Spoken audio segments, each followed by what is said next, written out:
¿Cómo llegamos a la conmemoración de los 500 años de la caída de México Tenochtitlan? ¿Emocionados por la cantidad de información histórica a la que se le está dando difusión? ¿Con ganas de lanzarnos corriendo la maqueta monumental que se ha colocado del Templo Mayor en el Zócalo de la Ciudad de México? ¿Indiferentes? Recuerdo muy bien que me preguntaba lo mismo hace 11 años en la antesala de los llamados festejos por el denominado Bicentenario de la Independencia de México. Era el año en el que se celebraban los 200 años del inicio de la gesta de independencia que culminaría precisamente 11 años después. El ambiente era de cierta fiesta, pero también de mucha incertidumbre. El clima de violencia, vivía lo que queríamos pensar en ese momento, eran los picos más altos. Nos equivocamos, la violencia solo ha aumentado. En medio de un despilfarro ostentoso, que tuvo sus dos instantes con el coloso inexplicable que caminó en el centro histórico de la Ciudad de México, y ese remedo de monumento al que llamaron Estela de Luz, pero que más bien parece un andamio cualquiera, siempre me quedó la sensación de que la fecha histórica se usó de manera equivocada. Si bien hubo infinidad de textos publicados, en el ambiente general no hubo mayor impacto. Sobre todo, siempre pensé, no hubo mayor reflexión. ¿Es la historia una maestra del presente? No. La historia es más bien una reflexión sobre cómo eran las sociedades en el pasado, para a partir de ese conocimiento, ayudarnos a comprender cuáles fueron las claves detrás de esos hechos, de esos fenómenos históricos y de esos procesos. Cierto es que muchos de los acontecimientos que hemos vivido como sociedad no están del todo resueltos. Muchos vuelven a retomarse, inclusive de forma parecida, pero los años no pasan en vano. Todo se va adaptando a los nuevos tiempos. La historia nos ayuda a entender cómo eran quienes nos precedieron y cómo también resolvieron ellos los conflictos frente a los que se enfrentaron. No nos ofrecerán esas lecciones un instructivo para nuestros propios retos, pero sí valiosas reflexiones.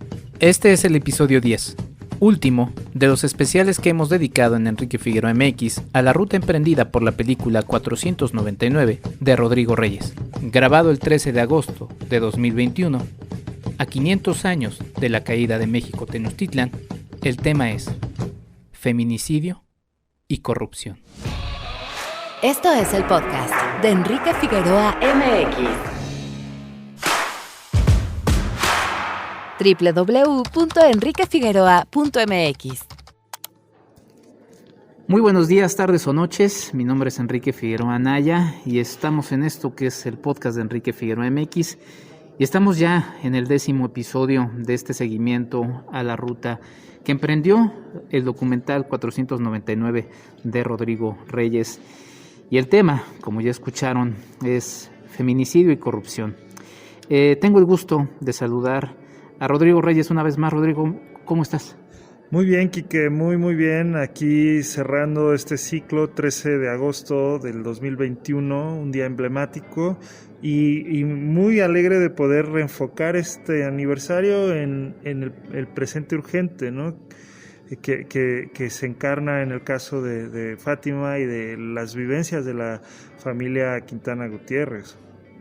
Así es, estamos justamente grabando este podcast 13 de agosto de 2021. Y sí, estamos con Lorena Gutiérrez, a quien la verdad es que por más pandemia no me resistí a darle un abrazo. Lorena, bienvenida, qué gusto que esté aquí. Muchas gracias. ¿Cómo es Ciudad de México en 2021, Lorena? Y ahora nos enterábamos en la charla que sucedió después de la proyección de la película, la volví a ver. Ahora está en Monterrey. Así están las cosas, que no puede estar en el área metropolitana en 2021. Estábamos en Monterrey hace aproximadamente 8 meses, que estamos ahora en un tercer desplazamiento aquí en la Ciudad de México, debido a que el 24 de noviembre del 2020 asesinaron a mi hijo menor, Daniel, de 16 años, por negligencia médica. Fue un homicidio doloso que cometieron con mi hijo. Nosotros vivíamos en una medida de protección en Monterrey, Nuevo León. Fuimos desplazados por el feminicidio de Fátima, por amenazas de muerte dentro de la sala de audiencia, por persecución, por acoso a mi hijo Dani. Por estos motivos nos mandaron a una medida de protección a Monterrey, Nuevo León. Nos sacaron de nuestro espacio, de nuestro lugar de confort, de nuestros vínculos afectivos. y nos llevaron hacia este lugar donde, lejos de conseguir acceso a la verdad y a la justicia en el caso de Fátima, lo único que logramos fue que nos asesinaran a mi hijo por omisión e indolencia. Es muy difícil caminar porque aquí en México no existe la justicia. No nos quieren escuchar, hacen oídos sordos a nosotros. El sistema de impartición de justicia de todo México está podrido. Hay mucha corrupción, mucha indolencia y nulas ganas de escuchar a las víctimas, no nada más a las de feminicidio, secuestro, trata. A nadie nos escuchan. Ustedes lo pudieron constatar ayer que estuvo Rodrigo en la plancha del Zócalo. ¿Cuántos campesinos, cuántas personas indígenas, cuántos desplazados hay ahí mientras nos ponen esta pirámide, ¿no? Ahí en medio y ponen lugares privilegiados para otras personas mientras toda la gente humilde sigue ahí sin justicia, desplazada, las madres de víctimas de feminicidio sin justicia y nos siguen asesinando a nuestros hijos para callarnos. Esa es la realidad. Su historia está plasmada en 499, Lorena, pero platíquenos dónde vivía con Fátima y su hijo Daniel antes de que sucedieran estos hechos que cambiaron su vida para siempre. Nosotros vivíamos en la parte alta de la montaña, en el kilómetro 29 de la carretera Naucalpan-Toluca. Es la ladera, es la zona alta de la montaña, un lugar muy hermoso. Ahí vivíamos, ya yo llegué a vivir ahí desde los 10 años, ahí hice mi vida, ahí estaban mi familia, mis amistades. Y pues era un lugar muy tranquilo, muy hermoso sigue siendo ese lugar. En ese lugar fue donde nació Fátima, donde nació Daniel, donde hice mi vida y donde éramos felices. En ese mismo lugar fue donde asesinaron a mi hija. Jamás nosotros imaginamos que esto fuese a pasar, pero desafortunadamente pues pasó en Fátima y de este lugar tan hermoso después del asesinato de mi hija tuvimos que salir por seguridad y fue una total mentira. Nadie nos garantizó el permanecer con vida fuera de nuestro lugar de confort, de nuestros vínculos afectivos. Nos destrozaron la vida y no sabemos de qué manera el Estado va a responder ante la gravedad de lo que cometieron con mi hijo Daniel y con toda mi familia y con este nulo, con esta negativa a tener acceso a la verdad y a la justicia. Rodrigo, cuando vi el documental por primera vez, lo reflexioné y lo sigo pensando, ahora que lo volví a ver ya por enésima ocasión. Cerrar con el tema de feminicidio y corrupción, con la historia de Lorena y Fátima, es para mí todavía un cierre todavía muy duro dentro de las historias duras que ya marcas en el documental. Era importante para ti cerrar con este tema que además, tristemente, pues es uno de los legados que estamos teniendo a finales de este ciclo de 500 años. Sí, justamente para mí el feminicidio, y lo dije en la charla hoy con la Comisión de Derechos Humanos, es un holocausto personal porque destroza a una familia y se mueve a lo largo del tiempo.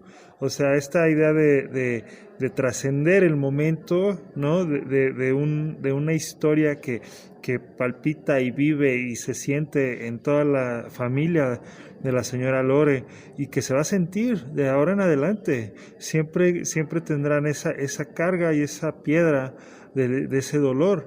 Y justamente eso es lo que en realidad deja una conquista, ¿no? Deja ese avasallamiento y ese dolor que se siente más allá de un momento, un instante en la vida de una persona, sino que trasciende las generaciones. Y hoy en día, al pensar en nuestro país, en México, bueno, conmemoramos estos 500 años, digamos que los conmemoramos de la manera más nacionalista, celebrando una resistencia, celebrando una victoria, una permanencia, y sin embargo la violencia sigue ahí expandiéndose, ¿no? Como si fuera una mancha de aceite, ¿no? Por todo nuestro país, y creo que tenemos que reimaginar para qué nos sirve el sentirnos mexicanos, de qué nos sirve ese patriotismo si no vamos a atender la crueldad y la violencia que vive una familia como la familia Quintana Gutiérrez, ¿no? Que es un caso nada más. O sea, hay una constelación ya enorme de mujeres que han sido violentadas y asesinadas brutalmente, y nosotros somos los que participamos de esa economía de violencia en México, ¿no? Hemos generado un mercado donde es barato matar a una mujer, y entonces, de nuevo, los 500 años, ¿quiénes sufrieron más en esa época? Es difícil, ¿no? Calificar, pero yo diría que las mujeres en particular debieron sufrir mucho esa conquista, porque fue una violencia sexual, ¿no? Una violencia de violación, invasión sexual muy marcada, que lo sabemos, ¿no? Por algo somos un país mestizo, ¿no? Porque hay detrás de todo eso hay una violación y hay una opresión, porque incluso a las mujeres se les calificaba, ¿no? De acuerdo a quién podía tener un estatus legal, dependiendo de su pureza de sangre, ¿no? Entonces, todo se centra en la mujer, y yo creo que ahí está uno de los núcleos oscuros del poder, es el controlar al cuerpo de una mujer.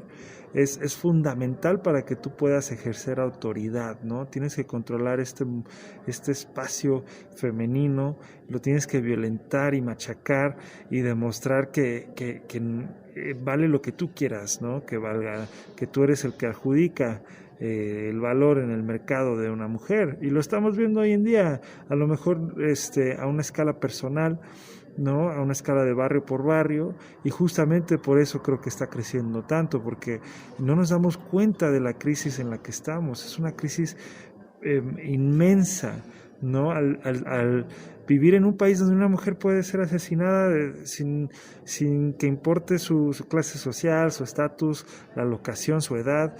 Eso es tremendo y debería darnos una tremenda vergüenza, ¿no? De estar hablando de resistencia y de todo esto en México cuando tenemos este lastre tan vergonzoso encima de nosotros. Lorena, le agradecía a usted en esta charla a Rodrigo esta difusión de la historia de Fátima, ahora también lo de Daniel, y mencionaba usted aquí mismo esa necesidad de ser escuchados. Llega con usted, Rodrigo, ¿cómo y cómo se fue involucrando pues en este cierre del documental 499? Bueno, pues en el 2018 tuvimos contacto, me invitaron a participar, yo acepté. Eran tiempos muy difíciles porque en el 2018 tenía muy poco que habían dejado libre al actor intelectual del asesinato de mi hija Fátima, porque presuntamente este sujeto pertenece a la delincuencia organizada. He aquí el cual nos tuvieron que desplazar por este sujeto, por esta familia, que ellos son los que han ejercido todas estas amenazas por las cuales nos tuvieron que desplazar hacia Nuevo León. Fue así como se dio el acercamiento con Rodrigo en el 2018. Él me propone que si yo quiero participar, y pues yo le dije que sí. La realidad era mucha la indignación cuando dejaron libre a este sujeto, ya que nosotros habíamos entregado absolutamente todas las pruebas. Aquí no había que investigar, no había que detener a nadie, porque nosotros detuvimos a los 3 asesinos de Fátima el 5 de febrero del 2015. Nosotros les entregamos el cuerpo de Fátima, porque también nosotros, la familia de Fátima, encontramos el cuerpo de Fátima 2 horas después de que fue asesinada. Entregamos a los 3 asesinos todas las pruebas a la Fiscalía del Estado de México, y ellos hicieron todo esto a lo largo de estos años que fueron del 2015 al 2017, cuando dejaron libre a este sujeto. Entonces era mucha la impotencia, mucho el dolor de no ser escuchada, de que tú luches como familia y que pierdas muchísimas cosas, porque yo no podía estar con Daniel, tenía que estar casi diario en las fiscalías, en todos estos lugares, tocando puertas para a fin de conseguir el acceso a la verdad y a la justicia. Y al final de cuentas tú te das cuenta que no existe la justicia en tu país, que no fue cierto aquello que te inculcaron, ¿no? Que cuando tú sufrieras un evento como el que nosotros sufrimos, que si ibas a aquellos lugares, ahí te iban a procurar la justicia, y darte cuenta que no era cierto. Eso nos rebasó a nosotros después de darnos cuenta que habían dejado libre al asesino, porque era un sujeto que está vinculado a la delincuencia organizada y que tiene poder aquí, y que lejos de brindarnos a las víctimas, sobre todo a Fátima, que aún después de muerta merecía justicia, dejan libre al asesino y nos exponen a nosotros todavía más. Entonces ellos nos dan esto, llega Rodrigo y por supuesto que yo le digo que sí. Fue de esa manera que llegamos hacia él y que yo acepté. Era muchísima la indignación, como lo sigue siendo ahora. 3,000 mujeres asesinadas el año pasado, 2020, lo mencionaba María de la Luz del Observatorio Nacional Ciudadano del Feminicidio, y apenas 25% de esos casos entran a investigarse. Y mencionabas algo muy importante también, Rodrigo, la herida y el duelo, porque diríamos, pues ya solamente queda eso, el duelo, pero a veces ni el duelo queda en esta situación. Y en 499 hay un momento que me parece muy importante. Tu conquistador llora y llueve en un cielo entre azul y rojo. ¿Era para ti importante este momento después de esta historia tan dura de Lorena, Fátima y bueno, la familia en general? Es que justamente después de escuchar, de verdaderamente escuchar en su plenitud, el mundo no puede ser igual. Y yo creo que sí se vale que un conquistador llore, porque si los tachamos de villanos, en mi opinión, estamos siendo ingenuos, porque el conquistador está en nosotros. Nosotros propiciamos al conquistador, le damos pie cuando nos burlamos de una mujer, o cuando le echamos la culpa a una víctima de un delito, de un feminicidio, ¿no? La mataron porque llevaba la falda corta, o porque qué hacía a esas horas, ¿no? Etcétera, etcétera, ¿no? Cuando participamos de esa violencia, incluso interna, y aunque no hagamos nada, aunque jamás nos atrevamos a tocar o matar a una mujer, estamos contribuyendo a ese universo. Entonces, si a la inversa le negamos al conquistador la capacidad de sentir el dolor de la señora Lore, estamos diciendo que esos problemas jamás se van a resolver, porque ni modo de que desechemos a toda la humanidad que con la que no estamos de acuerdo, ¿no? O sea, tenemos que darnos cuenta de que aquí hay una necesidad tremenda de diálogo, de comprendernos, ¿no? Y de que el poder entienda, ¿no? Y yo sí también creo profundamente que no podemos vivir en un mundo de superhéroes y villanos. Eso nos lastra, nos desgasta, y por desgracia se sigue repitiendo como esa narrativa de la historia de México, ¿no? De que nos conquistaron, nos hicieron esto, nos hicieron lo otro, y no nos hacemos cargo de cómo hemos reinventado esa violencia a lo largo de los siglos, ¿no? Siempre es alguien más, siempre es el gobierno, siempre son los gringos, los franceses, y yo digo, pues ya basta, ¿no? Somos nosotros, y empieza ahí, ¿no? Con ese llanto del conquistador, que tampoco en la película, digamos que yo no siento que se redima, yo no siento que se le perdone y que de repente ya es un angelito, ¿no? Es parte de su proceso de darse cuenta, y nos debe de doler, y qué bueno que el conquistador haya llegado a esa capacidad de sentir algo de empatía por lo que Fátima sufrió. Sí, sin duda. Bueno, hay un epílogo todavía del que no revelaré nada, porque pues la invitación es a que ustedes estén atentos a cuando también se lanza en estreno comercial 499 de Rodrigo Reyes. Lorena, para terminar, ¿cuál es su lucha hoy? ¿Qué es lo que sigue y qué nos pide también a nosotros como ciudadanos, muchas veces y en muchas ocasiones tan indiferentes, como también se marca en 499? Bueno, pues mi lucha es tener acceso a la verdad y a la justicia para mis 2 hijos. Yo sé que no va a haber manera de repararme el daño, porque la justicia como tal no existe. Justo sería que me regresaran a Dani, ¿verdad? A Fátima yo sabía y sé que es imposible, como también sé que es imposible que me regresen a Daniel.